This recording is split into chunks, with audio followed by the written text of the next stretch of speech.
Good morning, delegates. Welcome to the third day of conference. I just have a few announcements.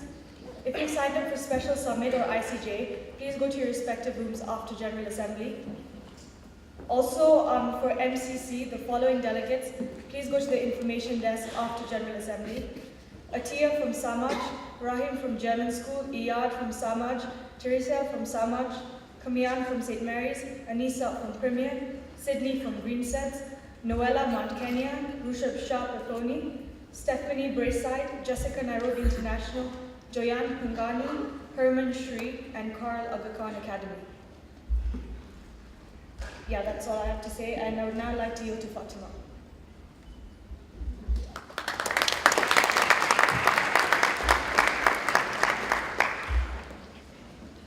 Good morning, delegates. I'm just here to remind you our social media platforms.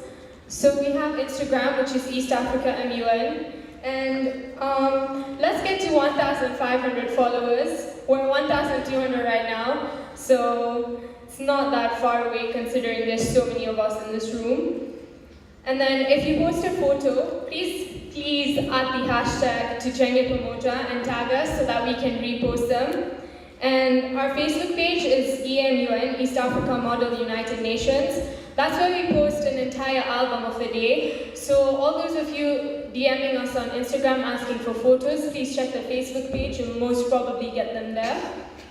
And then we have the newsletter, which is on emun2017.wordpress.com. We also post a link on the Facebook page, so it's just easier for you to get to. Please be reading the newspaper because we really do work hard on it, and it's just like a highlight of everything that you guys do here. I now yield to Idea.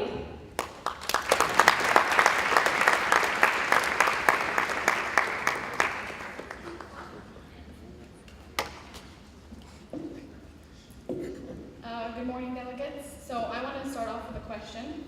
How many of you here have failed before? Yeah, okay. Because anyone who isn't raising up their hand is a liar. How many of you are afraid of failing? Yeah. So when I was talking to my dad about the ideas I had for this speech, he used that opportunity to give me one of his life lessons that he ever so often gives. He said that the secret to life is not being afraid to fail. And that's what I want to talk to you about today. Why the fear of failure should never stop you from going after what you want. When I first joined MUN, I was probably the least MUN-y type person you could imagine. I was soft-spoken, I was shy, and I was so reserved. And I mean, speaking up here is nerve-wracking, but being around so many people who knew so much about debate made being in the room stressful. But I knew that every time I walked into General Assembly and saw the executive committee sitting up here, that I wanted to be up there one day. So what did I do? I applied for all the positions that got me to this point. Junior chair and senior chair, and most recently my position right now, the co-chair of the first General Assembly. And every time I applied for those positions, the chance that I would fail was very high. But I know that if I had been afraid to fail and not applied, I wouldn't have gotten where I am today. And that's the same for a lot of us here. Sometimes the reason that we don't go for what we want is because we fear that we're not going to get it. This is where rethinking what failure means to us comes into play. We have to realize that failure is a part of success. You cannot have one without the other. There's not a single person in this world who has not failed in their life. Take, for example, basketball legend LeBron James, who has lost 300 games and missed 9,000 shots. But after missing the first 50, did he quit? Did he say, no, I can't do it because if I take another shot, I'm gonna miss it? No, he kept going and he kept trying. He kept building his craft to now being one of the most renowned basketball players in the world. Every time he missed a shot, we can all agree he caught an L. But that L to him did not stand for a loser, it stood for a lesson. And if we take our failures and transform them into lessons and learning opportunities, you will have no failures. You would have gained from every one of your downfalls that you had. A lot of us, and myself included, the fear of failure comes from the need to be perfect. But when you look at it from an outsider's perspective, you see how ridiculous that sounds. It is an unrealistic expectation that we set for ourselves. It is one that no one can reach because nobody in this world is perfect. No one. So why would you set that expectation from yourself? Removing it makes it a lot easier for you to learn from your failures, because you will not be focused on beating yourself up over the fact that you failed, but you will be focused on what you can learn from that failure. To conclude, delegates, I would like to leave you with something very simple. If you want something in life, you have to go for it. Whatever it is that you want to achieve, just go for it. You want to apply to your dream university, but you think that you won't get in? Apply. You want to speak for that resolution, but you're nervous if your speak won't be perfect? Raise your platform. You want to ask out that boy or girl, but are afraid they'll say no? Just ask them, because let me tell you something. If you do not go for what you want, you will never get it. If you do not ask, the answer will always be no. And if you do not step forward, you will always remain in the same place. Thank you.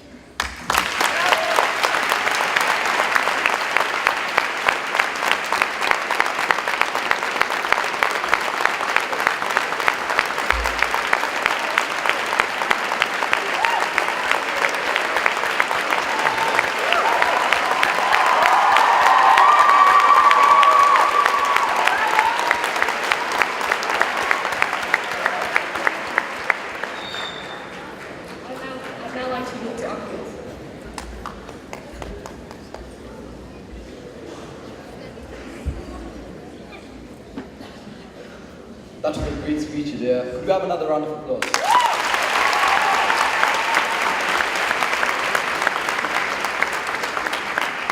I would like to introduce today's guest speaker. Dr. Richard Munang is the Africa Regional Climate Change Coordinator at the UN Environment. He is responsible for guiding the actualization of UN Environment's climate resilient development strategy for Africa in a manner that ensures human well-being. He has won many awards which include but are not limited to winning the prestigious African Environmental Hero Award in 2016 and the 2016 winner of UNEP's recognition highest award, the Baobab Staff Awards for Program Innovation. He has been involved in enhancing human and institutional capacity building skills, as well as mentoring and empowering young professionals. Mentorship being a key pillar of any sustainable programming, he has mentored hundreds of African youth to optimally apply what they've learned in class towards solving Africa's environmental and development challenges. He has participated in a wide variety of research projects and has published over 500 articles in both international peer-reviewed journals and magazines. Dr. Munang holds a PhD in environmental change and policy from the University of Nottingham and an executive certificate in climate change and energy policy from Harvard University Kennedy School of Government. Welcome, Mr. Richard.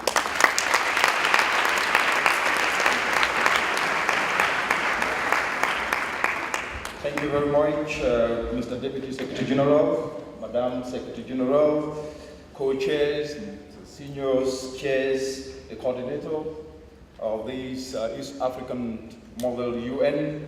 Good morning to all of you, and it's a great pleasure for me to be your guest speaker this morning. So thank you very much. As you've heard from the speaker who just left the podium, you have everything it takes to achieve anything that you want. But to put things in perspective, we're living in a dynamic world, and during this time that we're living in, these dynamic times are times that we've never ever experienced before. We've never experienced before across the group and right down to the African continent where we are today. The global population as we speak today is at its highest, having crossed the 7 billion people mark for the first time. Africa is the most youthful continent on this planet as we speak today. The world is at its most enlightened with the rate of information exchange and explosion of new ideas at its highest as we speak today. Climate change has become formidable. It's become formidable with global temperatures as we're speaking today, almost gearing towards 1.5. Global temperatures with the World Meteorological Organization, we are almost at 1.1 degree, and just shy away with 0.4 degrees to be able to reach 1.5. We're talking about markets that are increasingly converging as we speak today. This is just a sample of the myriad of challenges that are plaguing the world today. We are 4 years into the implementation of the Sustainable Development Goals. But the challenges that are facing the world, in addition to those that I've mentioned, ranging from climate change, ecological degradation, and worst of all, youth unemployment, is visible to each and every one. Our gathering here today, therefore, is very timely and best summed up in this African proverb that it takes a village to raise a child. And when spiders unite, they can tie down a lion. Distinguished delegates, proverbs are my personal favorite because they communicate time-tested wisdom and truths. Like the ones I've just quoted, they are a timely reminder of one universal truth, that there is more power in unity than division. There is more power in unity than in division.